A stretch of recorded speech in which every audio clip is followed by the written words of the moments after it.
There two are now open for discussion.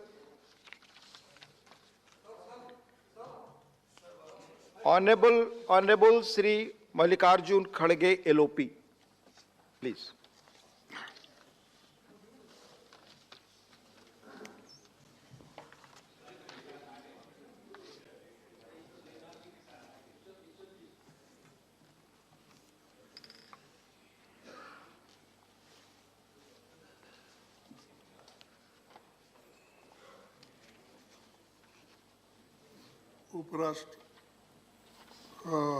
उपसभापति जी, अभी राष्ट्रपति के अभिभाषण पर प्रोपोजर और सेकेंडर उस तरफ से बोला गया और मैं जो राष्ट्रपति अभिभाषण में ये ज़्यादा अभिनंदन का होता है, लेकिन यहाँ पर अभिनंदन से ज़्यादा चुनावी भाषण मैं सुना। तो ये कहीं ना कहीं हम चूक रहे हैं। अब जब आप कुछ कहते हैं तो हमको भी उसका जवाब देना पड़ता है। तो ये इसीलिए मैं ये कहूँगा, मेरे भाषण शुरू करने से पहले इस शब्दों से शुरू करूँगा, क्योंकि सरदार भी यहाँ आए हैं। लश्कर भी तुम्हारा है, सरदार भी तुम्हारा है। तुम झूठ को सच लिख दो, अखबार भी तुम्हारा है। इस दौर के फरियादी जाए तो जाए कहाँ? सरकार भी तुम्हारी है, दरबार भी तुम्हारी है। रहेगी, देखेंगे कितने दिन रहेंगी, गिनते जाओ, उम्र होते जाती है, प्लीज गिनते जाओ। तो ये आपने ये दरबार तुम्हारा है, आपको हर चीज मिला है आज, इसीलिए बहुत सी चीजें आपने यहाँ पर कही। और अभी मैं जो सेकंड किए उनका भाषण भी सुन रहा था, तो उन्होंने बहुत सी चीजें देवालय के बारे में बताई। तो मैं उस कंट्रोवर्सी में नहीं जाता, लेकिन मैं सिर्फ इतना बताना चाहता हूँ, खासकर प्रधानमंत्री जी ये जानते हैं, और एक दो बार जब मैं उस सदन में विरोध पक्ष के नाते लीडर बैठता था, तो उस वक्त उन्होंने बसवण्णा की वचनें बहुत सुना देती थी। महात्मा बसवेश्वर, जो कर्नाटक में बहुत बड़े समाज सुधारक और एक नई धर्म की उन्होंने स्थापना की थी, और उसको लोग चंद मानते हैं, चंद नहीं मानते हैं, ये बात और है। लेकिन वो बहुत ही सामाजिक सुधार में अपनी आस्था रखते थे, और उसके लिए तो अपना उनको प्राण त्याग करना पड़ा। उन्होंने एक बात कही है, उಳ್ಳवरु शिवालय माडुवरु, उಳ್ಳवरु शिवालय माडुवरु, नानेनु ಮಾಡಲಿ ಬಡವನಯ್ಯ, ಎನ್ನ ಕಾಲೇ ಕಂಬ ದೇಹವೇ ದೇಗುಲುವಯ್ಯ, सिरबे ಹೊನ್ನ कलसवैया। तो बसवण्णा ने कहा, जिसके पास पैसे है, संपत्ति है, वो तो मंदिर बनाता है, देवालय बनाता है, लेकिन मैं तो गरीब आदमी हूँ, मैं क्या कर सकता हूँ? तो उन्होंने ये कहा, यन्ना कालवे खंभा, मेरे पैर ही ये पिलर्स हैं, और मेरा देह है, यही मेरा हृदय देह यही देवालय है। और सिरवे वन्न कलश है, यानी जो कलश होता है उसको भी मेरे पास पैसे नहीं, मेरा सर ही कलश है, ये उन्होंने कहा, बसवेश्वर ने कहा। यानी सिर्फ पैसों से ही या पत्थरों के दीवारों से ही देवल नहीं बनती, अपने हृदय में सच्चा धर्म की आस्था होना चाहिए, उस धर्म पे चलने की आस्था होना चाहिए, सबको लेके चलने की बात होना चाहिए, ये बसवण्णा ने कहा। इसीलिए मैं आपके सामने वो रख रहा हूँ। हाँ, और ये सर, ये पॉलिसी खास करके जो राष्ट्रपति जी का अभिभाषण होता है, ये एक पॉलिसी डॉक्यूमेंट होता है और एक विजन स्टेटमेंट के तौर से उस भाषण को हम देखते हैं।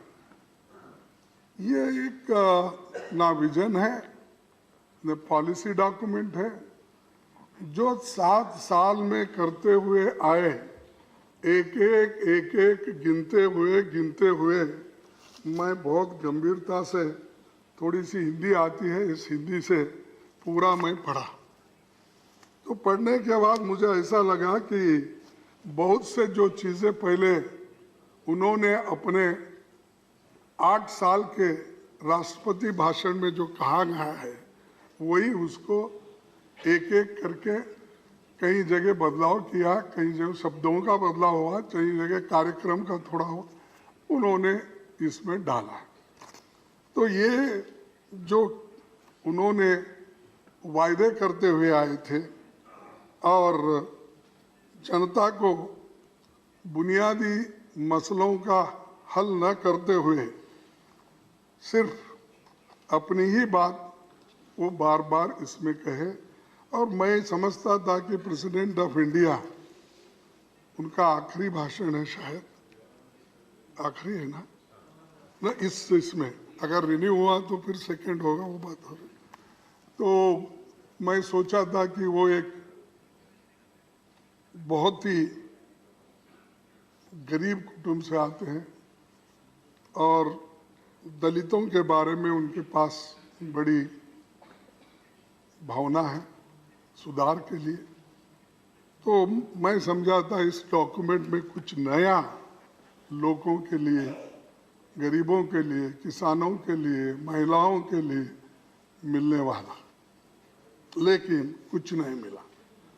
वो तो छोड़िए, अरे आपकी बारी आएंगे तो बोलो, बार बार मत मुझे छेड़ो, मैं भी उतना ही गंभीर लेता हूं। सर, महंगाई, उसमें महंगाई का कोई जिक्र नहीं है, इसको कैसा कंट्रोल करने वाले।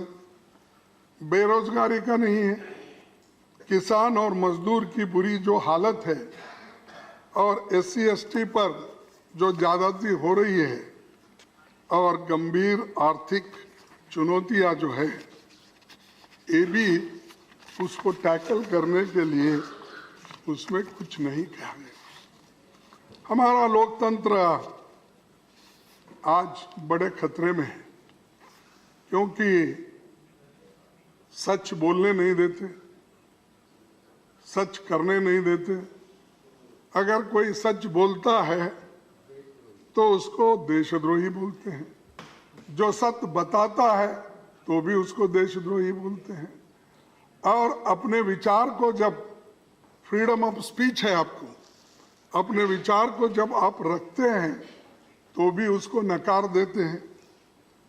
लेकिन बार बार हमको यही याद दिलाते हैं, 70 साल में आपने क्या किया। बार बार, कितने बार बोलेंगे भाई, और हर आदमी यही बोलता है 70 साल। अगर मैं भी अनेक बार बोला, नहीं बोलना चाहिए। 70 साल में अगर हम कुछ नहीं करते तो आज जिंदा नहीं रहते आप, क्योंकि आपने कहा वो फिर मैं नहीं जाता हूं। आज जो डेमोक्रेसी और प्रजातंत्र और आज संविधान है, ये रहने की वजह से आप सभी लोग जिंदा हैं, आपको बड़े बड़े पद मिले हैं। तो इसीलिए अरे आप प्लीज अरे प्लीज अरे ठीक है। प्लीज अरे आप सभी माननीय सदस्यों से बात- मेरा आग्रह है, कृपया बीच में आपस में बात न करें, अपना मौका आएगा अपनी बात कहें। प्लीज प्लीज प्लीज ये मंत्री है, मंत्री। प्लीज सर प्लीज प्लीज क्या बोले? अरे Please. यही बोल। अरे अरे Please. आप तो Please. हजारों सालों से हमको कुचलते आए। Please. बैठो आप बैठो। Please. हजारों सालों से कुचलते आए, फिर भी हम सहन कर रहे। बार बार कुछ तो बात करते हैं politics. Please. Don't talk politically. Please. I am talking. Please. आई आपस एम में बात टॉकिंग न माय करें। Number. Please. I am giving you the facts. Please. I am giving you the number. मेरा आग्रह है, प्लीज आपस अरे में आपको माननीय बनाया है प्लीज, भाई, प्लीज, आपको please, mister Bora, defend please, करने के प्लीज, लिए प्लीज, बनाया है। प्लीज, आप बनाते रहो। प्लीज, और प्लीज। देखो आपका काम कम है, प्रचार ज्यादा है, और इस प्रचार के लिए आपको भी एक बख्शिश मिलना चाहिए, क्योंकि अच्छा इतने झूठ को सच बोलते हो और बार बार झूठ बोलते ही जाते हो। और ये ठीक रिकॉर्ड है, एग्जामिन सत्य कराएंगे से हम, दूर, प्लीज। सत्य से दूर। हाँ, झूठ। ये शब्द हम रिकॉर्ड से एग्जामिन कराएंगे, प्लीज। किसी भी पक्ष माननीय सदस्यगण, किसी भी पक्ष के द्वारा ये शब्द इस्तेमाल हुआ है उसको हम रिकॉर्ड एग्जामिन कराएंगे और नियमता इसमें हम देखेंगे। अगर नहीं प्लीज सर, मैं ये कहूंगा सर, ठीक है वो निकाल दीजिए, ये असत्य बोल के बोलिए और सत्य से दूर है। तो ये है आपके, और जब विपक्ष में आपके कामकाज पर सवाल उठाता है तो हमेशा आपको धर्म खतरे में निकल दीजिए। बार बार धर्म खतरे में है, आप लोग ऐसा बोल रहे हैं, ये आपको डेमोक्रेसी खत्म कर रहे हैं, आप संविधान को खुद खत्म कर रहे हैं, हमको ही उल्टा बोलते हैं। जो लोग खुद करते हैं और वही लोग ये बार बार बोलते रहते हैं।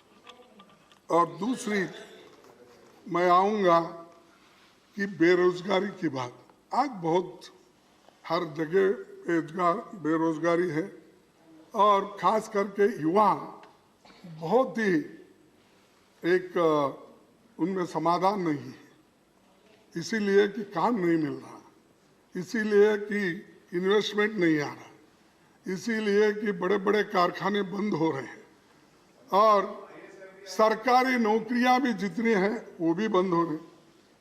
सर आपको याद दिलाता हूं, 2014 में आपने ये कहा था कि हर साल 2 करोड़ नौकरियां दूंगा, सही ना? अब तक तो आप 15 करोड़ नौकरियां देने थी, लेकिन दिए कितने?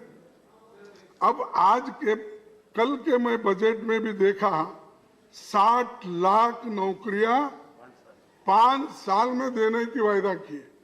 अरे उस वक्त तो वोट लेते वक्त, प्राइम मिनिस्टर बनते वक्त हर साल 2 करोड़ नौकरियां दूंगा, वो पाप बेचारे पूरे यंगस्टर्स तालियां बजाए कि हमारे को नौकरियां मिल रहे हैं। लेकिन हुआ क्या? आज इतने लोग बेरोजगार हो गए, 2 करोड़ से भी ज्यादा लोग आज बेरोजगार हो गए, अनएम्प्लॉयड, और अनएम्प्लॉयमेंट बढ़ रही है। और वहां पर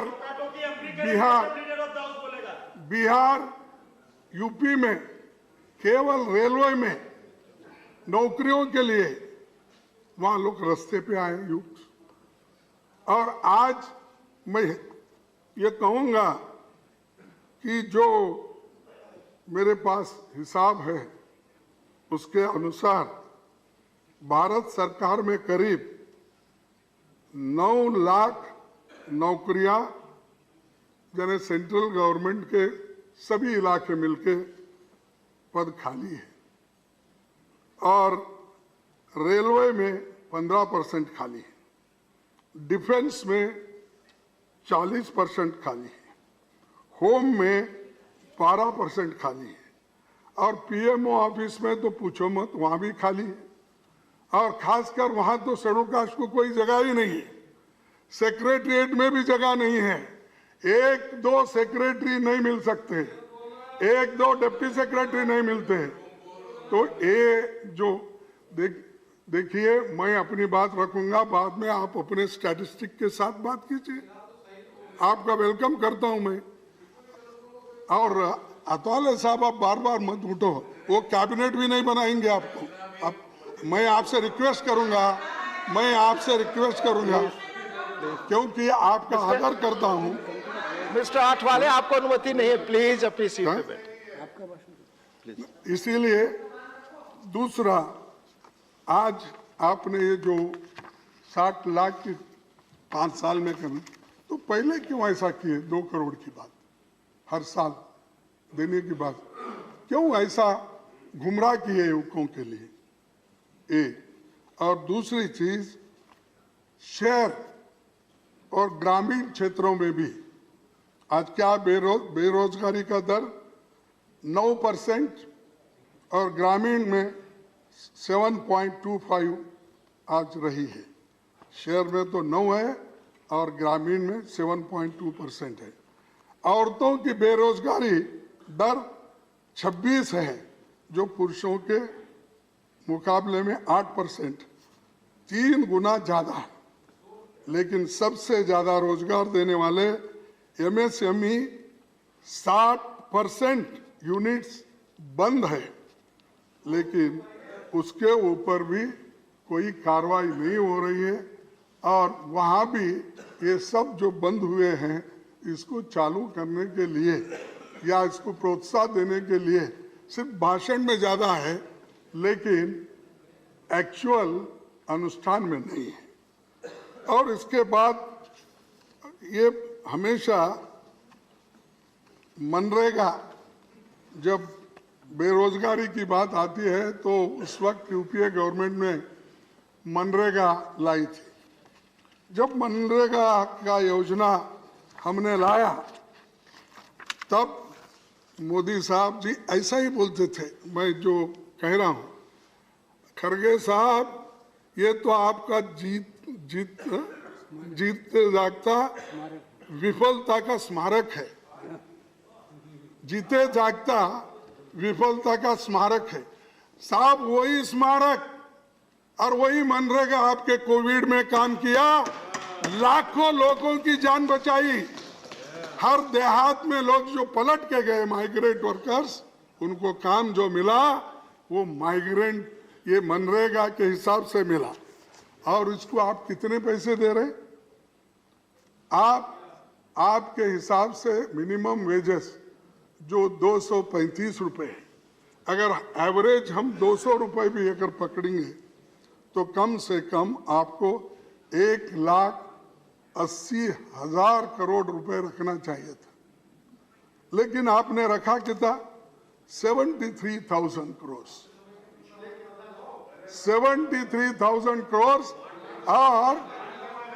और मिला नौकरी।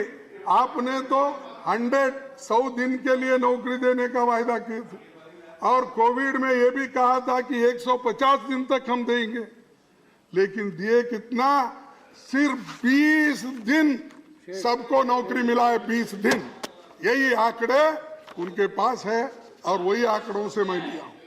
सिर्फ 20 days 7 crore house hold people जो बेरोजगार है, उनको 150 दिन कोविड के इसमें देने का, और उसको कम से कम 100 दिन कानून के तहत देने का ये उनका था। लेकिन आज जो पैसा आपने रखा, ये सिर्फ 73,000 करोड़ आज आपने दिया। तो ये मनरेगा के वजह से कुछ बचा, आपकी मान मर्यादा सब कुछ यूपीए गवर्नमेंट के स्कीम से बचा, आपके वजह से नहीं। और अब price rise wholesale price rice. Sir, आपके राष्ट्रपति के अभिभाषण में तो महंगाई के बारे में ज्यादा समझाया नहीं, अगर बात भी नहीं किया, जिक्र भी नहीं किया, तो 2021 में 12 साल का रिकॉर्ड तोड़कर 14.23 हो गया। यानी महंगाई इतनी बढ़ गई है, 12 साल में उतनी महंगाई नहीं थी। आज इन्फ्लेशन 14.23% हो गई है। तो 2020 में कच्चे तेल की कीमतें, ये तो आपको मालूम है, $25 प्रति बैरल तक पहुंच गई थी, लेकिन पेट्रोल डीजल का दाम बढ़ता रहा। जनवरी से नवंबर 2021 के बीच पेट्रोल डीजल की कीमतें 30% बढ़ी। अधिक अपने पेट्रोल प्रोडक्ट्स पर एक्साइज ड्यूटी 275% बढ़ा दिया और पिछले 7 सालों में केवल एक्साइज ड्यूटी पे आपने जो पैसा कमाया वो करीब 25 लाख रुपए आपने कमाया, 25 लाख करोड़ आपने कमाया। और फिर भी हर साल, हर वक्त, हर दिन, हर वीक पेट्रोल और डीजल के दाम बढ़ते ही जाते हैं। और फिर भी कहते अच्छे दिन मैं लाऊंगा। कहाँ है साहब अच्छे दिन? पेट्रोल बढ़ रहा रोज, इन्फ्लेशन हो रहा, दाल की कीमतें बढ़ रही हैं, हाँ, पल्सेस के दाम बढ़ रहे हैं, सारी चीजें। और एलपीजी हमारे जमाने में, अब उसकी तो बहुत चर्चा आप हमेशा करते हैं, उज्ज्वला योजना की। मैं पूछता हूँ, हर एक आदमी की ये जरूरत है एलपीजी की। 117% बढ़ गया, जो 2014 में सिलेंडर की कीमत 414 थी और आज 1000 रुपए। पहले 414 रुपए थी, आपके जमाने में वो बढ़कर 1000 तक आ गई है।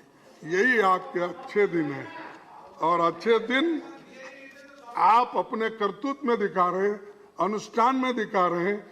आप जो अनुष्ठान कर रहे हो इससे मालूम होता है।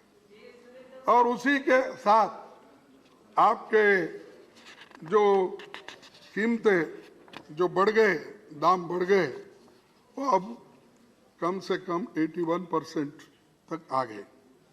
और दालों के दामों में 60%, सब्जियों के दामों में 50 से 84% बढ़ोतरी हुई।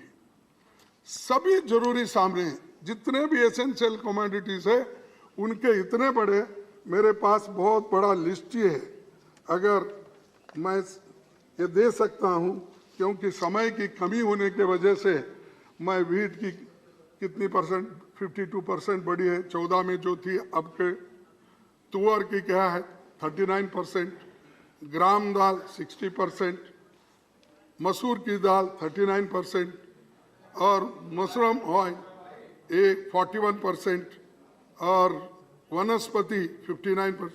ये सारे अगर मैं पढ़ते जाऊं तो सब चीजों में आपका बढ़ोतरी है। मैं वो दे दूंगा, उसमें रखूंगा कि कितना आपने बढ़ाया और फिर भी अच्छे दिन आए।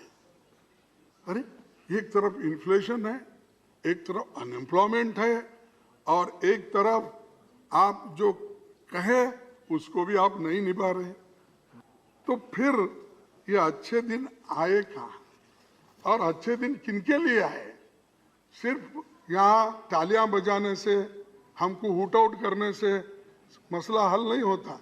ये तो आपकी करतूत है, आपकी देन है और ये ब्लैक एंड व्हाइट में लिखा हुआ है, आपके बजट में है, आपके जो भाषण में है। तो ये मैं आपको बता रहा था। और हंगर इंडेक्स में भी हम कहाँ हैं?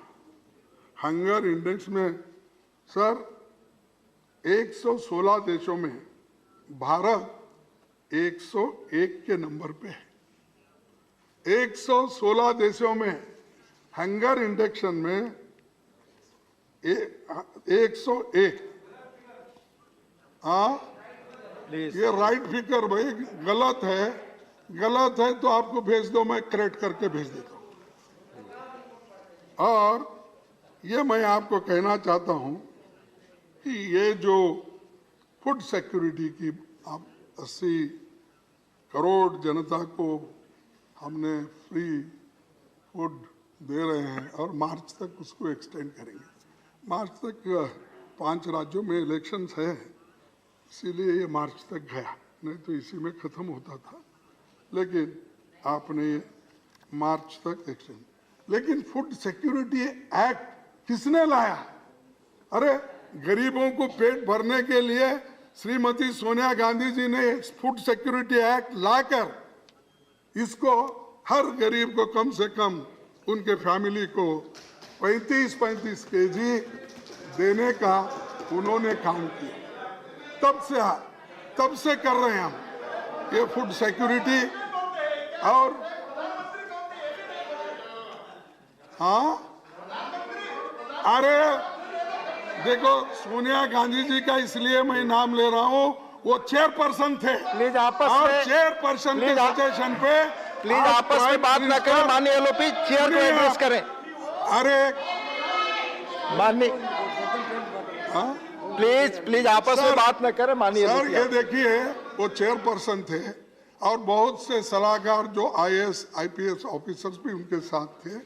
एक कार्यक्रम बना जिसको मनमोहन जी सरकार और हम भी उसमें थे, हमने उसको इम्प्लीमेंट किया। और जो चीज हम इम्प्लीमेंट करते हैं आपको क्यों दर्द होता? कभी नेहरू जी का नाम लिए तो भी दर्द होता, सोनिया गांधी का नाम लिए दर्द होता है, राजीव गांधी का नाम दर्द होता है, अब आजकल राहुल जी का नाम लिए तो भी आपको दर्द। पेट में कितना आप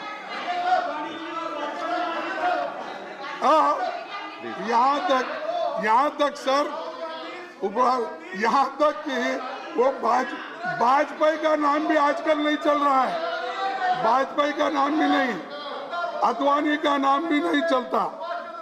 तो आज प्लीज अरे सुभाष चंद्र बोस प्लीज सर, सुभाष चंद्र बोस तो हमारे लीडर थे, उनके नहीं। प्लीज चलो छोड़िए। प्लीज और मैं सब दूसरी बात भी आपके सामने रखूंगा, ये भी बड़ी गंभीरता की बात है। खैर ये सभी मिलकर सुलझाने की बात है। ये जो इकोनॉमिक इनइक्वालिटी आई है ये तो अनप्रेसिडेंटेड है। और इसमें मैं आंकड़ों के साथ कहूंगा कि इस देश में 1% लोगों के पास 22% इनकम है और 9% लोगों के पास 35% आदाय है, इनकम है। और मिडिल क्लास के 40% लोगों के पास 30% है और बॉटम के 50% लोग दलित, शोषित, वंचित जितने भी है उनके पास है सिर्फ 13%। तो ये जो है इसको कमी करने की कोई कोशिश नहीं हुई, लेकिन मैं आपको दावे के साथ करता हूं इसकी कोशिश तो पंडित जवाहरलाल नेहरू जी के जमाने में हुआ। तो आजादी के पहले जो ब्रिटिश गवर्नमेंट थी उस वक्त तो ये 50% था कि 10% लोगों के पास, लेकिन अब जो है 57% हो गया है। वही तो वो योजनाएं बनाए थे, प्लानिंग कमीशन के बड़े बड़े योजनाएं बनाए थे और वो प्लानिंग कमीशन ने गरीबी कम करने के लिए, देश में उत्पत्ति बढ़ाने के लिए बड़े बड़े डैम्स बनाए, इरिगेशन के डैम्स बनाए। जैसे कि अब एक इधर चंद एरिया में जो अपने आईआईटी बने हैं, इंजीनियरिंग कॉलेज बने हैं, एम्स बने हैं, उसकी तारीफ बहुत हो रही थी, लेकिन बुनियाद किसने डाला, देश किसने बनाया, तो इसका तो सोचिए आप। अरे पहले तो ये घर बनते बनते बनता है, एक दिन में घर नहीं बनता। हमने बुनियाद डाली, सारी चीजें लाई और उसमें झंडा लगाने का काम कर रहे हैं और फलक लगाने का काम कर रहे हैं। और दूसरा, और एक चीन की बात है सर, जब प्रधानमंत्री जी मोदी जी 2013 में उम्मीदवार थे, प्राइम मिनिस्टर बनने के लिए पूरी तैयारी चल रही थी, सोशल मीडिया पे उधर advertisement, as a chief minister उन्होंने क्या काम किया, सभी Gujarat model Gujarat model Gujarat model यही बोलते रहते।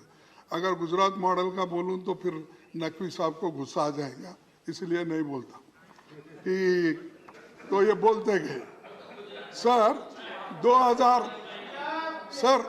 2013 में सर आपने क्या बोला था, मैं ये कोट कर रहा हूं, आपने कहा था कि जब चीन के ऊपर वहां पर गड़बड़ी हो रही थी बॉर्डर पे, और उसके बारे में आपने ये कहा था सरकार को लाल आंख कर चीन को समझाना चाहिए था, लेकिन जब चीन हमारी जमीन छीन रही है, वहां घर बन रहे हैं, पुल बन रहे हैं, साहब आपके आंखें क्यों नहीं लाल हो रही? हमारे को नसीहत दिए आप, हमारे को कहे चीन को लाल आंखें निकाल कर उसको बताना चाहिए, लेकिन वो गए कि हाँ आंखें। अब चीन के बारे में तो आप कुछ बात ही नहीं करते, मौन धारण किए, मौन धारण। गुहा में जाके, केदारनाथ के गुहा में जाके जैसा मौन धारण किए वैसा मौन धारण आपने किया, लेकिन ये हमारी टेरिटरी पे, जो डिस्प्यूटेड टेरिटरी पे, मैं ये नहीं बोलता कि डिस्प्यूटेड टेरिटरी में ये जो आज ये मकान बन रहे हैं, या मैं आपको माननीय एलओपी साहब, आपकी पार्टी के द्वारा जो तय समय आपका था खत्म हो रहा है। मेरे पार्टी का समय मैं तय करता हूं। हाँ, आपने तय किया, आप ही ने जो तय किया है। नहीं, सुनिए, आपके द्वारा तय समय खत्म हो रहा है, आप बोले पूरे समय, मुझे कोई दिक्कत नहीं। बाकी सदस्यों के समय में कटौती होगी, मैं आपकी सिर्फ सूचना के लिए कह। जरूरत है तो मैं देख लूंगा। सर ये है चीन का, ये है घर जहां बंदे हो, ये है सड़क, फिर आपने इसके बारे में अब तक छुपी क्यों साधी है, क्यों इसके ऊपर बोल रहे हैं? तो ये जो आपकी छुपी बैठना, इसके बारे में एक्सप्लेन करना पड़ेगा, इसके बारे में कहना पड़ेगा।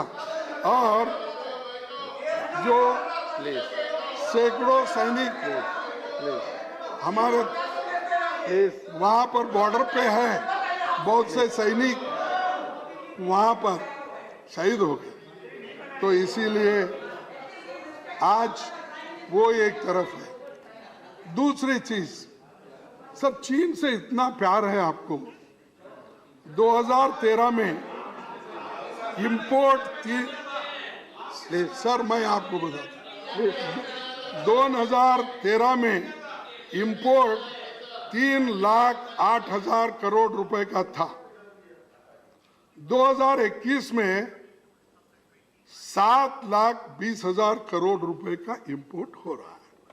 इसका मतलब ज्यादा हुआ कम हुआ? तो उस जमाने में 3.8 लाख करोड़ 2003 में, आज आप 7,20,000 करोड़ का इंपोर्ट कर रहे हैं। और ट्रेड डेफिसिट कितनी है हमारी?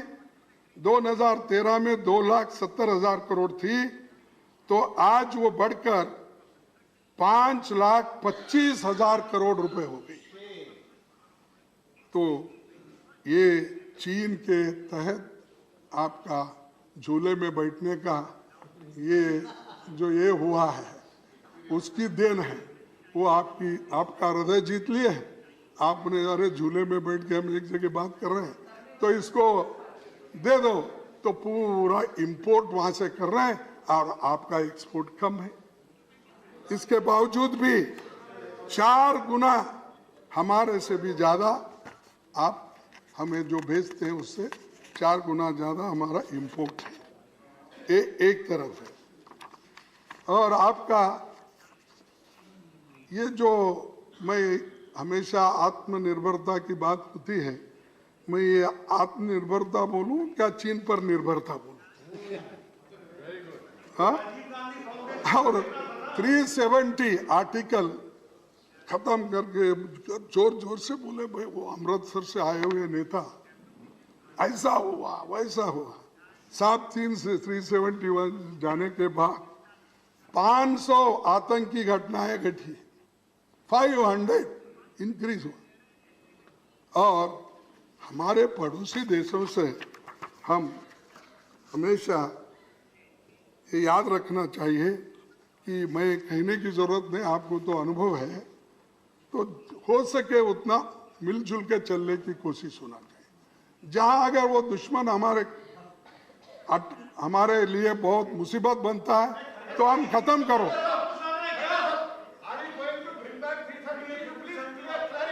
प्लीज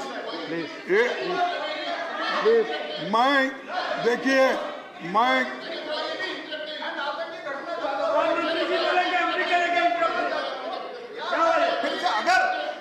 भविष्य में अगर संभावना आती है, प्लीज प्लीज प्लीज प्लीज मेरा आप सबसे अनुरोध है, please sit down, please please please please. और आत्मनिर्भरता की बात में तो मैं पहले ये कहा कि ये IITs है, एम्स है, पॉलिटेक्निक है, ITI ऐसे जैसी चीजें बना के स्किल डेवलपमेंट को प्रोत्साहन उस वक्त भी मिला। लेकिन आज मेक इन इंडिया की घोषणा करने के बावजूद भी ये यशस्वी क्यों नहीं हो रहा? और हमारा मैन्युफैक्चरिंग ग्रोथ भी सालाना 14% तक लाने की बात आपने कही थी, लेकिन ये -7.2% हो गई है। तो ये जो हर फील्ड में, इकोनॉमिक फील्ड में और मेक इन इंडिया का हो, आत्मनिर्भर का हो, चाइना का हो, ये सारी चीजें आपने जो कही थी ये सब एक के बाद एक आज फेल हो रही है। और डिसइन्वेस्टमेंट साहब, ये बड़ी बात है गरीबों के लिए, देश के लिए भी। तो हम प्राइवेटाइजेशन सब चीज में करने जा रहे हैं। जो फायदे के ये हैं, जो कारखाने हैं या कंपनीज है, वो सबको हम आज ये कर रहे हैं। देखिए, एयर इंडिया तो चले गई बातचीत करके लॉस में, लेकिन LIC जो फायदे की थी, जो मुनाफा है उसमें, फिर LIC इसको क्यों ये कर रहे डिसइन्वेस्टमेंट? और उसी के तहत आप एक नहीं, हर एक चीज, एयरपोर्ट हो या जो पब्लिक सेक्टर के दूसरे यूनिट्स हो, बैंक में भी आप हाथ डाल रहे हैं। हर जगह आप जो आज कम से कम जिनको आपकी तरफ से ये प्रोत्साहन मिलना चाहिए था, वो भी आज खत्म हो रहा है। और जब पब्लिक सेक्टर खत्म होते हैं, नौकरियां भी खत्म होती है, रिजर्वेशन खत्म होता है, जिन गरीबों को, OBC को मिलता है, शेड्यूल कास्ट को मिलता है और इकोनॉमिकली वीकर सेक्शन को मिलता है, ये पूरी खत्म होते हैं। बाकी के सब लोगों को वो नौकरियां देंगे कॉन्ट्रैक्ट बेसिस पे, डेली वेजेस पे, उसकी सुरक्षा नहीं है।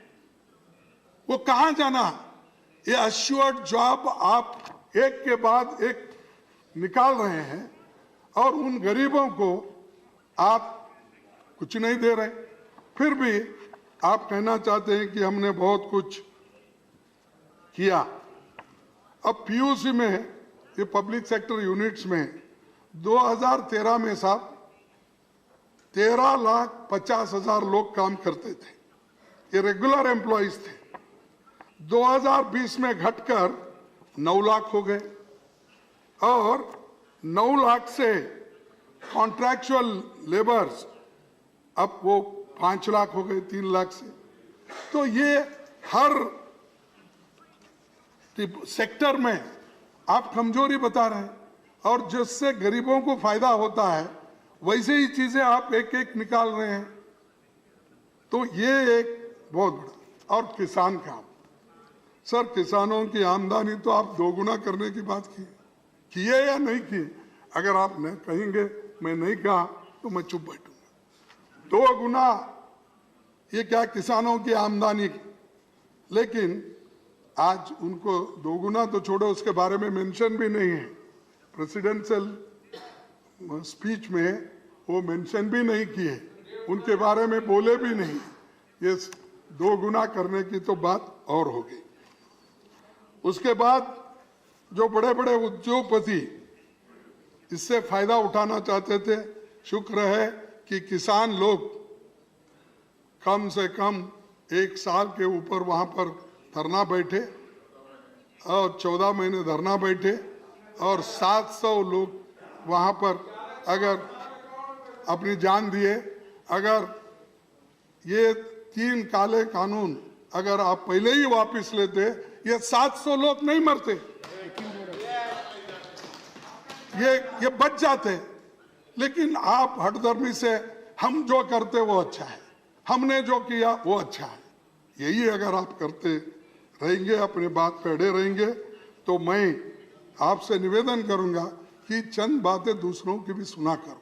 कि सारी बातें आपकी ठीक नहीं हो सकते या मेरी भी सारी बातें ठीक नहीं हो सकते, ये मानेंगे, लेकिन जो बहुत नुकसानमंद है किसानों के लिए, जो बहुत बड़ा नुकसान हो रहा है, एमएसपी का मुद्दा है, आमदनी बढ़ाने का मुद्दा है, ये सारी चीजें आपको करना चाहिए था। देरी करने की वजह से आज 700 लोग अपने जान खोए, उनके बारे में कोई कॉम्पेंसेशन नहीं, कुछ भी नहीं। अब वो भी एक बहुत ये हो गया है। और उसके बाद आपके क्या क्या शब्द आपने कहा इस किसानों के बारे में। तो आप ये कहा कि बीजेपी, चंद आरएसएस के नेता लोग भी अन्नदाताओं को आतंकवादी, खालिस्तानी, मवाली कैबिनेट मंत्रियों ने भी कहा। और एक तो कैबिनेट मंत्री का बेटा पीछे से जीप मारकर 4 किसानों को लखीमपुर खीरी में खत्म कर दिया, 4। तो ये मालूम है आपको? तो ऐसी जो चीजें हैं क्यों नहीं आई, क्या करने वाले हैं उसमें? तो स्पीच में तो नहीं है। तो ये मैं यही कहूंगा कि वो जो लोग आज तो आपके साथ बैठते हैं, पहले ऐसे होम मिनिस्टर को निकालिए, वो प्रभावित करते हैं, क्योंकि ये इंक्वायरी हो रही है। जब इंक्वायरी होती है इन्फ्लुएंस जरूर पड़ता है, इसीलिए ऐसे लोगों को आप रखना नहीं चाहिए।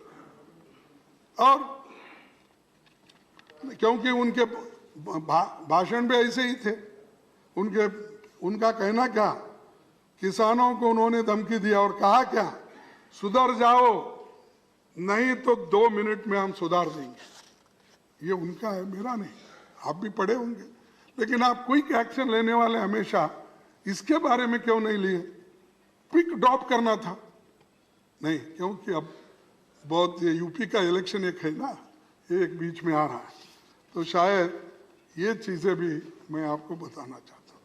तो पीएम किसान योजना, ये तो आपकी योजना बनाई है 2000 रुपये देने का, और ये फसल बीमा योजना, इसमें तो ये मैं ये कहूँगा साहब, इसमें तो 18,000 करोड़ रुपए वो उनको फायदा हुआ जो इंश्योरेंस कंपनी को फायदा हुआ, किसानों को फायदा नहीं हुआ ज्यादा, सबसे ज्यादा उनको फायदा हुआ। वो स्कीम अभी भी चल रहा है और इससे कंपनी लाभ उठा रहे हैं। और आज बीज है, खाद है, डीजल है, पानी है और इलेक्ट्रिसिटी है, ये तो किसानों के तो बढ़ ही रहे हैं दाम। तो दूसरे तरफ हम अमीरों को मदद कर रहे हैं।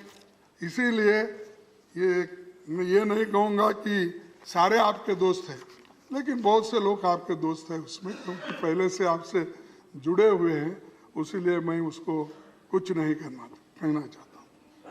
दूसरा, ये दलितों पर इतने अत्याचार हो रहे हैं। हमेशा हम क्या करते हैं कि दलित की जब बात आती है, शेड्यूल कास्ट की बात आती है, बैकवर्ड्स की बात आती है, तो हम हमेशा तुम क्या करें, उन्होंने क्या करें, आप क्या कर रहे थे। तो ठीक है, आपके जमाने के आंकड़े ही मैं देता हूं। अगर हमारे जमाने में गलती हो गई तो आपने तो हमको बताया, हमको जो करना था कर दिए। लेकिन आप 2015 से लेकर 2020 के दौरान शेड्यूल कास्ट के खिलाफ अपराधों में 30% और एसटी के खिलाफ 26% बढ़ोतरी हुई है। तो ये बढ़ोतरी हो गई है। तो ये आपका ये है। और 2000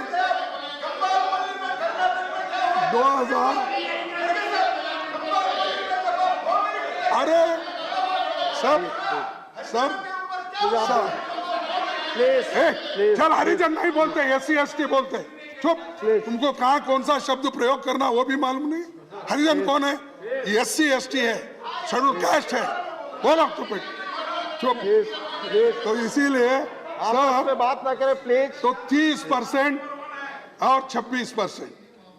तो उसके बाद में 2018 से अब तक सर शेड्यूल कास्ट का स्कॉलरशिप, इसमें पोस्ट मैट्रिक स्कॉलरशिप की रकम 6 करोड़ रुपए थी, वो घटकर 1300 करोड़। ये आपके आंकड़े हैं, आपके पास से ही लिया हूं। और आप इतनी मेहरबानी शेड्यूल कास्ट के ऊपर, उनके बच्चों के ऊपर आपने की है। और सबसे बुरी हालत अब ये हो रही है कि क्रिश्चियन कम्युनिटी, इसको बहुत से जगह 2021 से लेकर अब तक 500 हमले हुए चर्चों में।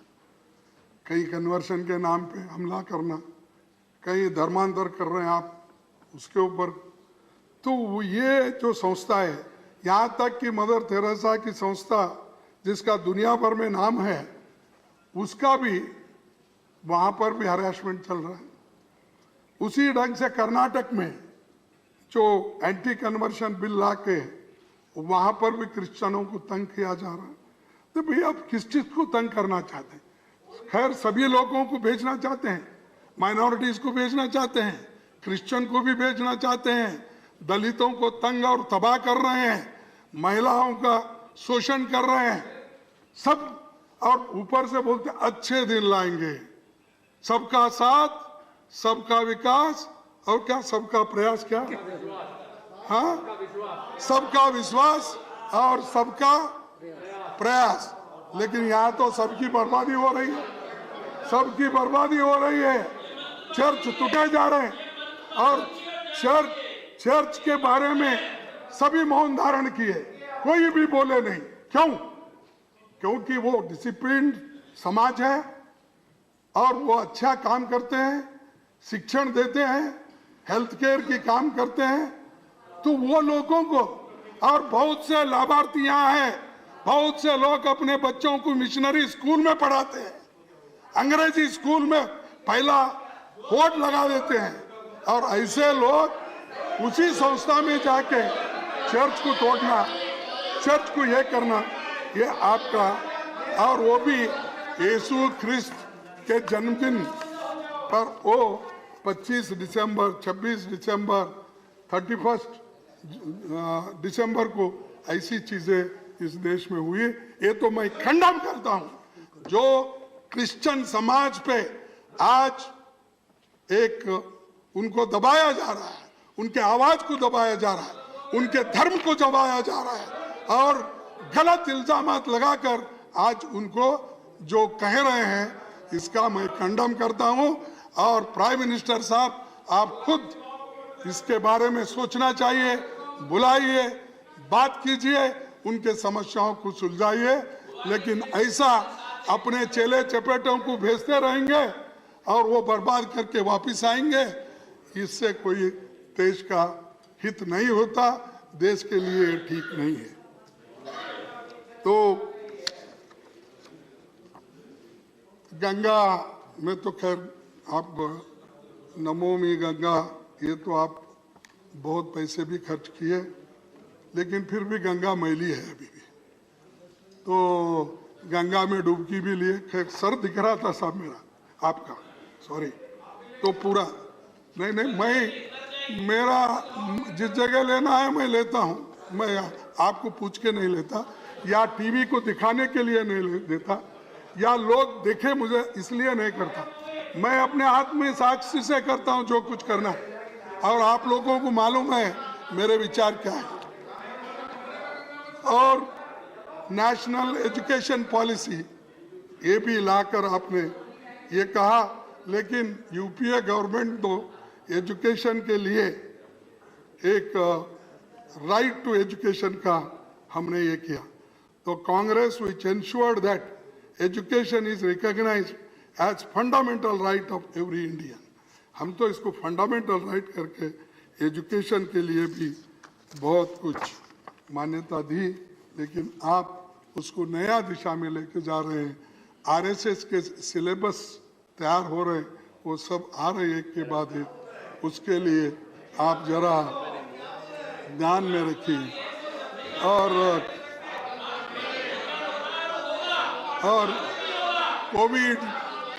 कोविड का तो बहुत क्रेडिट लिया गया, और शुरू प्रारंभिक भाषण में कोविड के बारे में 3-4 पेजे उसमें बताई गई, और आप भी बार बार कोविड के बारे में कहा।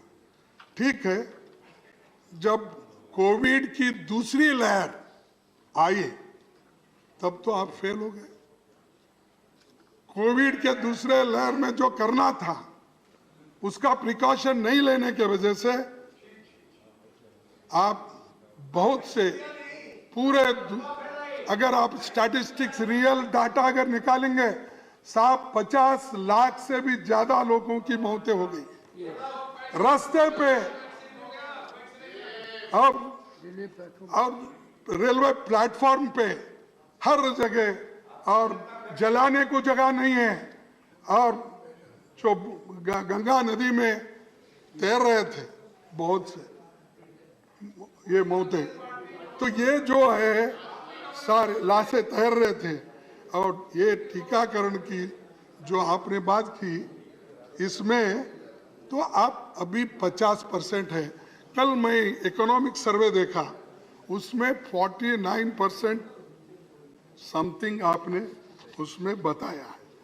तो जब आपके इकोनॉमिक सर्वे में अगर वो है, तो ये फिगर कहाँ से आ गए?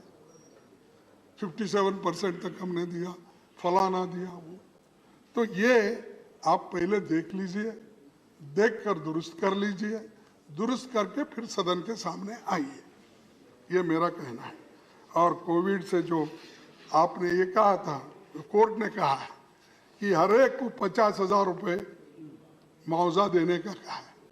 तो आप कितना दे रहे हैं, कब दे रहे हैं, कितने लोगों को दे रहे हैं अभी, तो ये भी हमको मालूम होना चाहिए। हमारी पार्टी तो जो मृत लोग हैं उनको 4-4 लाख देने की मांग की थी, और मैं खुद आपसे मिलके जो अपना लेटर दिया, सोनिया गांधी जी का लेटर दिया, मनमोहन सिंह जी का लेटर दिया, हम जो लेटर लिखे थे, राहुल गांधी जी ने, मैंने, सभी ने, वो आपको मिलके आपके घर में मैंने वो दे दिए थे। लेकिन उसमें क्या हुआ उसके बाद में, क्या मेरा लेटर अपवित्र था क्या मुझे मालूम नहीं, तो एक्शन तो उसके ऊपर कुछ नहीं हुआ। और आपको और एक बात बताना चाहता हूँ, ये देखिए साहब, प्राइम मिनिस्टर केयर फंड, सब ये तो आप तो हर पैसे का हिसाब देने के लिए तैयार है। तो प्राइम मिनिस्टर केयर फंड, हम भी उसमें हमारे पैसे भी जुटे हैं, जवानों के पैसे जुटे हैं, एनजीओज के पैसे जुटे हैं, हाँ एनजीओज के पैसे जुटे हैं, दूसरे लोग भी पैसे उसमें डालें, फैक्ट्रीज वाले, बड़े बड़े उद्योग, उसका हिसाब दीजिए। क्यों छुपा रहे हो? क्या उसमें क्या है? आप तो कोई बात छुपाना नहीं चाहते, ट्रांसपेरेंसी है ना आपकी। जब ट्रांसपेरेंसी आपका है तो इसके ऑडिट क्यों नहीं होना? सीएजी रिपोर्ट में क्यों नहीं आना चाहिए? ये सारी चीजें, आपका ट्रस्ट एक अलग ही हो गया, क्योंकि उसको अलग कानून मैंने बना लिया, इसीलिए किसी के सामने ये हिसाब देने की जरूरत नहीं है, किसको पूछने की जरूरत है। जो कुछ भी है वो मेरे पास है, मैं जिसको दूंगा उसी को दूंगा, वो मेरा है, ये आपका नहीं साहब, ये देश के जनता का है, देश के लोगों का है। वो विश्वास रख के आपको दिए, उसका हिसाब तो आप देना ही पड़ेगा। मैं डिमांड करता हूं उपसभापति जी, उसका हिसाब आप दे, किस किस चीजों के लिए आपने खर्च किया, कहाँ खर्च किया, किस बात पे खर्च किया, कितना जमा हुआ, वो भी हमको बता दीजिए। उसके बाद में लेबर वेलफेयर, ये क्या है साहब? ये लेबर के 4 कानून जो है बड़े मुश्किल है, इसको आप वापस लीजिए। जैसा किसान के 3 कानून वापस लिए, वैसा ये लेबर के लिए बहुत नुकसानमंद है, क्योंकि कोई भी किसको भी डिसमिस कर देता है। ट्रेड यूनियन को स्ट्राइक करने का अधिकार नहीं है, हड़ताल करने का अधिकार नहीं है, यूनियन के पास यूनियन की बात कोई नहीं सुनता है। तो इसीलिए अगर लेबर की बात को मनवाना है, मानना है, तो इसको लेबर वेलफेयर का ये 3 कानून को भी आप वापस लेना चाहिए। और आपको मैं यही कहूँगा। माननीय एमएलपी साहब, समय चूंकि आप खुद तय करते हैं, आपको सूचना के लिए महज कह रहा हूं कि आपके 5 स्पीकर्स और हैं जिन्हें आपने समय दिया, आपने लगभग 1 घंटे लिए हैं, तो आप बाकी लोगों के लिए समय का देखें। मैं आपको हाथ जोड़ के नम्रता से प्रार्थना करता हूं, क्योंकि बहुत दिन के बाद ये सदन सुललित रूप से चल रहा है, विषय को रखना है। मैं ज्यादा आपके दिए समय पर ही मैं आपको याद दिला रहा हूं। मैं ज्यादा समय आपका नहीं लेता हूं। मेरा समय नहीं, आपकी पार्टी का समय जो आपने दिया था वही मैं आपको बता रहा हूं। मेरे पार्टी को भी उसका समय एक्सटेंड करना ये आपके हाथ में, मेरे हाथ में नहीं। ये बीएससी ने तय किया, वही समय हम कर सकते हैं। ठीक है, तो मैं अब आपका ज्यादा वक्त नहीं लेता। और जीडीपी ग्रोथ के बारे में तो फिर वो हमारे नेता लोग फिर बजट में कहेंगे, फिर जिस ढंग से ये अपने फिस्कल पॉलिसीज उसमें क्या क्या किया वो भी उन्होंने वो बात भी कहेंगे। फिर उसके बाद में जब मनमोहन सिंह जी डिमोनेटाइजेशन की बात आई थी, तो उस वक्त उन्होंने कहा, तो वो मजाक उड़ाया गया। उन्होंने ये कहा उस वक्त कि भाई ये तो ऑर्गेनाइज्ड लूट है, लीगलाइज प्लंडर है, मॉन्यूमेंटल मिसमैनेजमेंट है, ये तो नोटबंदी नहीं होना चाहिए था तब। और उसके बाद में वो ये अपना note ban is an undemocratic move like an unguided missile fired unilateral, ये अमृता सेन की बात है और उन्होंने ये बात कही। इसीलिए जीएसटी और जो डिमोनेटाइजेशन लाए, ये सारी चीज़ों के लिए आज ये चीज़ें हो गई है। इसीलिए मैं ज़्यादा अब वक्त नहीं लेता, क्योंकि आपने मुझे को याद दिलाए। नहीं, मैंने नहीं याद दिलाया, आप घंटे भर पूरा कर ली, आपका समय है। ये समय आपका है, आपने रिलोकेट किया, मैंने नहीं। प्लीज देखिए, और एक चीज मैं आखिरी बोल के मैं समाप्त करता हूं साहब। और एक चीज, आप हर जगह अपने पॉलिटिकल अपोनेंट्स के खिलाफ ये ईडी इस्तेमाल करते हो या सीबीआई इस्तेमाल करते हो, और आईटी का दहाड़े डालते हो। ये पॉलिटिकली मत कीजिए। अगर इकोनॉमिकल ऑफेंस है उसके तहत जाइए। कोई आपके पार्टी से इधर आ गया दहाड़ देते हैं, कोई इस पार्टी से उधर गया तो उसका सब छुप जाता है। ये क्या है? हाँ? कोई एमपी डिफेक्ट हुआ उसको टिकट भी मिलता है और ईडी के केस भी बंद होते हैं। और कोई एमएलए आपके पास आता है, वहां हुकूमत बनती है गोवा में, कर्नाटक में और किसी जगह, तो वहां पर गुजरात में, मणिपुर में और जगह, तब आप उसको वो फाइल को रोक देते हैं, तो बंद कर देते हैं। तो बोलिए खुल जा शमशम बोल के सबका खोलिए। तो इसलिए मैं, क्योंकि सर ये बड़े बड़े जो काम हमने भी की थी, लेकिन आपने भी जो काम किए थे उसकी गिनती इसमें आई है। लेकिन अभी कुछ बोलना था, लेकिन मेरे को समय, आपने ठीक कहा कि दूसरों को भी समय देना चाहिए, लेकिन ये मैं पुनः आपको आग्रह करूंगा, चूंकि पार्टी का समय आप तय करते हैं, आपने अपने लिए 30 मिनट तय किया, आप पूरा समय ले, मुझे कोई आपत्ति नहीं, लेकिन समय के अनुसार बीएससी में जो आप तय करते हैं वही। नहीं, मैं फिर आऊंगा, हमारे चीफ व्हिप के साथ मिलूंगा, फिर आपकी दिल जीतने की कोशिश करूंगा। तो सर मैं आपको कहूंगा, जो दे रहे हैं फल तुम्हें, जो दे रहे हैं फल तुम्हें पके पकाए हुए, जो पेड़ तुम्हें मिले हैं लगे लगाए हुए। तो ये जो आईआईटी, वो ये सब जो डेवलपमेंट, एजुकेशन, ये सब हमारे हैं, पंडित जवाहरलाल नेहरू जी के हैं। ये तो लगाए हैं पेड़, तो इसीलिए ये हमने ये किया है।